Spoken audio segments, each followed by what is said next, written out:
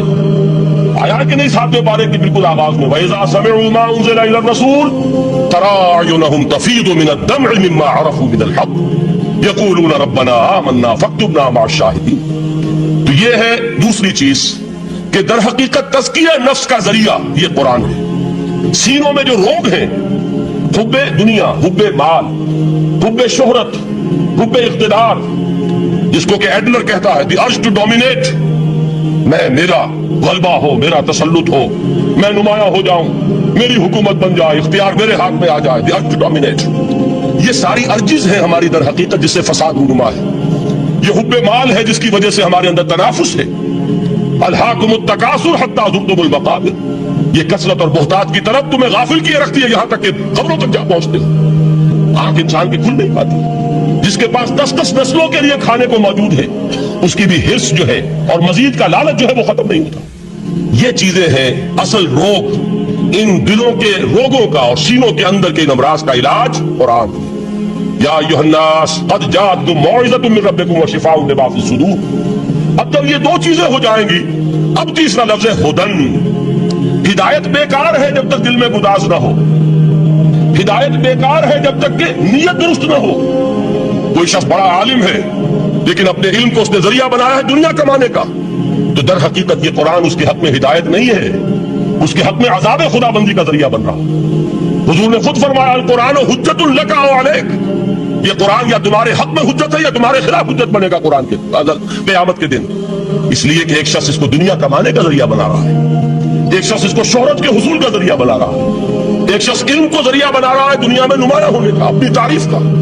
حضور نے فرمایا کہ قیامت کے دن سب سے پہلے 3 افراد کا معاملہ پیش ہوگا عدالت خدا بندی میں۔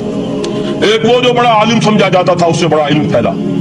دوسرا وہ جو بہت صاحب ثروت تھا، اس نے بہت خیرات کے کاموں میں پیسہ لگایا۔ تیسرا وہ جو دنیا میں شہید سمجھا جاتا تھا کہ اللہ کی راہ میں جنگ کرتے ہوئے جان دیا۔ اللہ ان تینوں سے جو اس کو نعمتیں دی تھی ان کا ذکر کر کے پوچھے گا کہ میں نے تمہیں یہ دیا، تمہیں یہ دیا، تمہیں یہ دیا، تم کیا کر کے لائے؟ وہ شہید کہے گا کہ اللہ میں نے تیری راہ میں جنگ کی اور اپنی جان دے دی تاکہ تو راضی ہو جائے۔ اللہ فرمائے گا کذبتا، تو نے جھوٹ بولا، انک قد قاتلت لان یقال جریء، تو نے تو یہ جنگ اس لیے کی تھی کہ کہا جائے کہ بڑا جری ہے، بڑا بہادر ہے۔ یہ لوگوں سے بہادری کے تمغے لینا تمہارا مقصود تھا۔ وقد قیل، وہ کہا جا چکا ہے، اب یہاں تمہارے لیے کچھ نہیں۔ اور فرشتوں کو حکم ہوگا، وہ اوندے منہ اس کو گھسیٹتے ہوئے جہنم میں چھوڑ۔ دنیا میں شہید سمجھا جا رہا ہے، آخرت میں جہنمی۔